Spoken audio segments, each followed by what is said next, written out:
Hello बच्चों, चलिए प्रश्न पढ़ते हैं। प्रश्न दिया है, निम्न में से कौन सी जोड़ी बेमेल है। विकल्प ए है प्यूरिन्स, एडेनिन और ग्वानिन। विकल्प बी है पिरिमिडिन्स, साइटोसिन और यूरेसिल। विकल्प सी है न्यूक्लियोसाइड्स, एडिनोसिन और थाइमिडीन। तथा विकल्प डी है डीएनए, मूल जैव अणु। तो इस प्रश्न में हमसे जो पूछा गया है, हमें यह बताना है कि इनमें से कौन सी जोड़ी सही नहीं है, और इसमें जितने भी हमें विकल्प दिए गए हैं वह सब डीएनए की संरचना से संबंधित है। अर्थात इस प्रश्न की जो मुख्य अवधारणा है वह डीएनए से संबंधित है।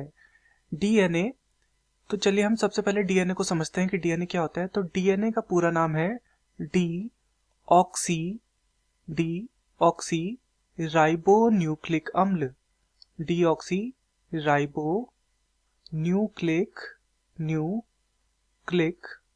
डीऑक्सीराइबो न्यूक्लिक अम्ल, तो ये इसका पूरा नाम है।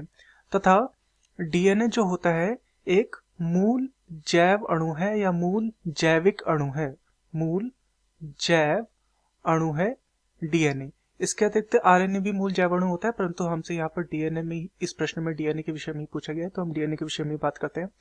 तथा डीएनए की संरचना में जो पेंटोज शर्करा होती है, पेंटोज शर्करा, उसके साथ यदि नाइट्रोजनी क्षारक जुड़ा हो, क्षारक, तथा साथ में उसके फॉस्फेट समूह जुड़ा हो, फॉस्फेट समूह, तो इसे कहा जाता है न्यूक्लियोटाइड।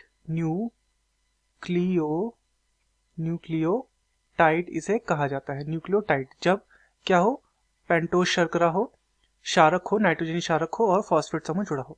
वहीं यदि केवल शर्करा और क्षार हो तो इसे कहा जाता है न्यूक्लियोसाइड।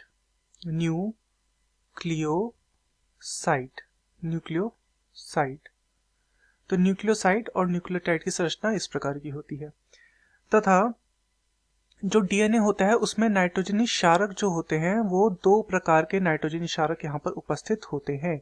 एक का नाम होता है प्यूरिन तथा दूसरे का नाम होता है पिरिमिडीन। प्यूरिन तथा पिरिमिडीन नामक ये दो नाइट्रोजनी क्षारक डीएनए की संरचना में उपस्थित होते हैं।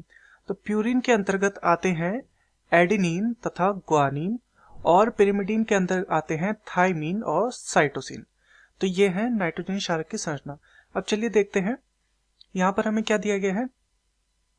विकल्प ए है प्यूरिन्स, एडेनिन और ग्वानिन। तो प्यूरिन में हमने क्या देखा, एडेनिन और ग्वानिन यहाँ पर आते हैं, तो ये हमारा क्या है, ये हमारा सही है, तो ये हमारा उत्तर नहीं हो सकता। विकल्प बी दिया है पिरिमिडिन्स, साइटोसिन और यूरेसिल। तो जो साइटोसिन और यूरेसिल होते हैं, इनमें जो यूरेसिल होता है ये आरएनए में पाया जाता है। ये किस में पाया जाता है, आरएनए में। तो ये जो है, ये वाला हमारा यूरेसिल की वजह से यहाँ पर क्या हो जाएगा, गलत हो जाएगा, और ये हमारा, क्योंकि हमसे पूछा गया बेमेल कौन सा है, तो ये हमारा सही उत्तर हो जाएगा। विकल्प सी है न्यूक्लियोसाइड्स, एडिनोसिन व थाइमिडीन। बिल्कुल न्यूक्लियोसाइड्स जो होते हैं एडिनोसिन और थाइमिडीन बने होते हैं, तो ये बिल्कुल सही है, अर्थात ये हमारा उत्तर नहीं हो सकता। तथा विकल्प डी है डीएनए जो है एक मूल जैव अणु है। तो बिल्कुल डीएनए जैसा हमने देखा एक मूल जैव अणु है, अर्थात ये भी हमारा सही है, तो ये भी हमारा उत्तर नहीं हो सकता। अतः दिए गए प्रश्न का सही उत्तर होगा विकल्प बी, पिरिमिडिन, साइटोसिन और यूरेसिल। मैं आशा करता हूँ आपकी यह समझ में आया होगा। धन्यवाद।